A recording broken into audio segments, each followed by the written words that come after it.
Greetings and salutations. I bring you the Smackdown review. Start off the show. We've got Eve coming out.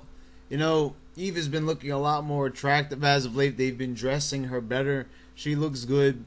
She's not the best on the mic, but a lot better than a lot of the other divas. I guess that's why they chose her to be the assistant to John Laurinaitis. She talks about Sheamus and that he will be apologizing for pushing John Laurinaitis. This is totally ridiculous. I can't believe what is with WWE and their kick on making everybody into pussies. You got Big Show crying, apologizing. Sheamus, this will be his second apology in a matter of weeks. He already apologized for attacking that referee. Like, what the hell are they thinking? Let's just make everybody apologize. It's Barney Hour on WWE. This is PBS. It's totally ridiculous. Eve turns her attention to who will be facing Sheamus at No Way Out for the title. So Alberto Del Rio comes out and pleads his case. It's boring little promo there. Randy Orton comes out and pleads his case. Very boring. I am Randy Orton, and I believe I should have my title shot. And now next is Kane, and Kane informs us that this episode, coincidentally, is episode 666. So that was an interesting little fact, but very boring promos. Eve says that they all have good cases, so why not make it a triple threat? Not very interesting opening segment here. Kind of boring. Nobody had anything really interesting to say, but it's set up for the match. But, it's boring. It's not a good way to start the show off. No one's got any personality. So, yeah, kind of boring way to start off the show. So, Christian gets his big introduction, and it's 8 months. I think on Raw they said 8 weeks. I remember saying that in my review, but it's 8 months from an injury. He did come back to face CM Punk, but he came back too early. Anyway, this was a little short matchup, but Unico looked really great, and if you haven't seen his matches on Superstars with Tyson Kidd, you should really check him out. He really seems like he wants to be on TV. He really gave a great effort, put a lot of high-flying moves in there, but it was generally a squash match. Christian beats him in a couple of minutes with the Unprettier. But he looked good, and this really seems like this can be a good, at least 10-minute matchup at No Way Out. But they're going to go with Cody Rhodes and Christian, which I didn't think was that great at all over the limit.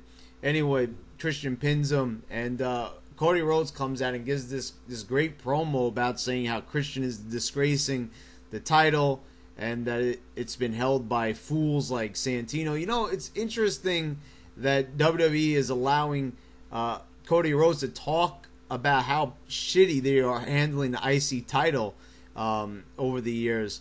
The thing is, they wouldn't have to do promos like this and reveal the truth if they just didn't handle the title shitty. I mean, put it on good people. Christian is a waste. He's already been world champion. Why does he need to be Intercontinental champion? It's a lesser title. It makes sense for someone like Cody Rhodes to hold the title and make him be king of the mid-carders.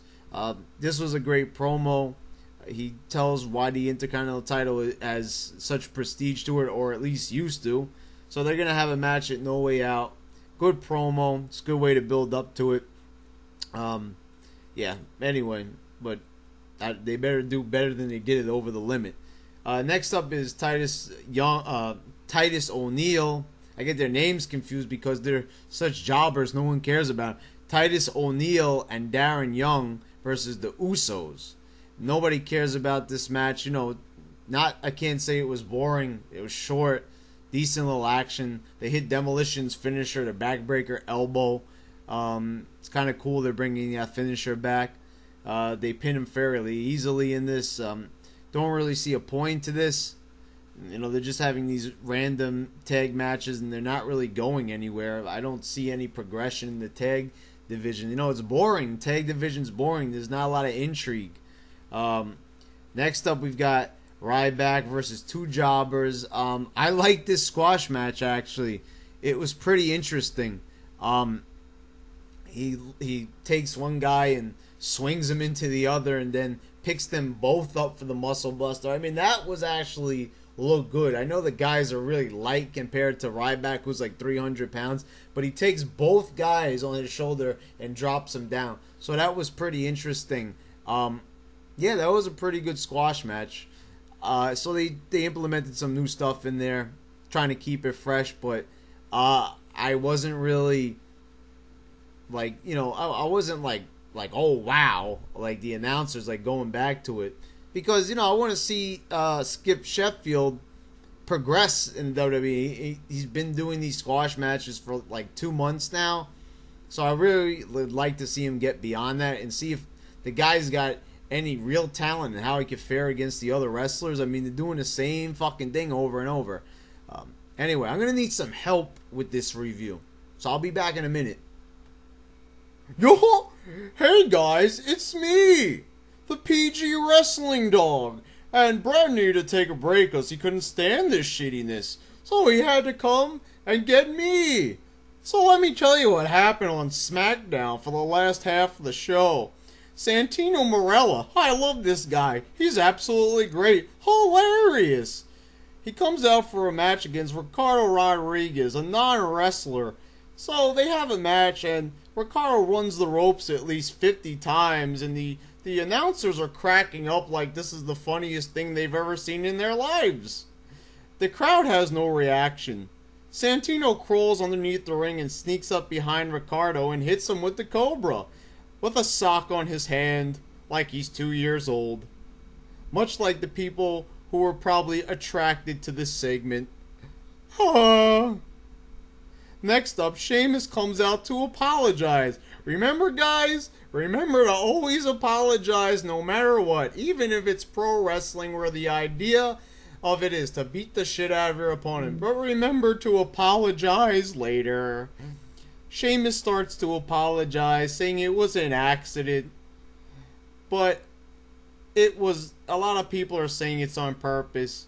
If so, it was done accidentally on purpose. It makes no sense at all and is grammatically incorrect. But who cares, because this is PG. Anyway, Jack Swagger comes out for a match against Sheamus and it's actually pretty good.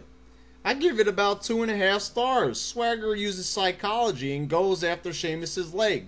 Kind of reminds me of Kurt Angle. Swagger looked credible here, which he hasn't in about a year. But better late than ever, guys. Anyway, Sheamus hits him with the bro kick and beats him. But anyway, Swagger looked pretty good. And the matchup was pretty decent, so I'm pretty happy here. Next up is Damien Sandow, who's been talking his ass off for weeks in uninteresting promos and faces Yoshitatsu. Oh, goody, we finally get to see him wrestle. Has anybody been excited about this? Sandow beats him in about 30 seconds. Pretty boring stuff. Nothing too exciting. I don't see the point of it. We barely got to see what Sandow was all about after months and months of build-up.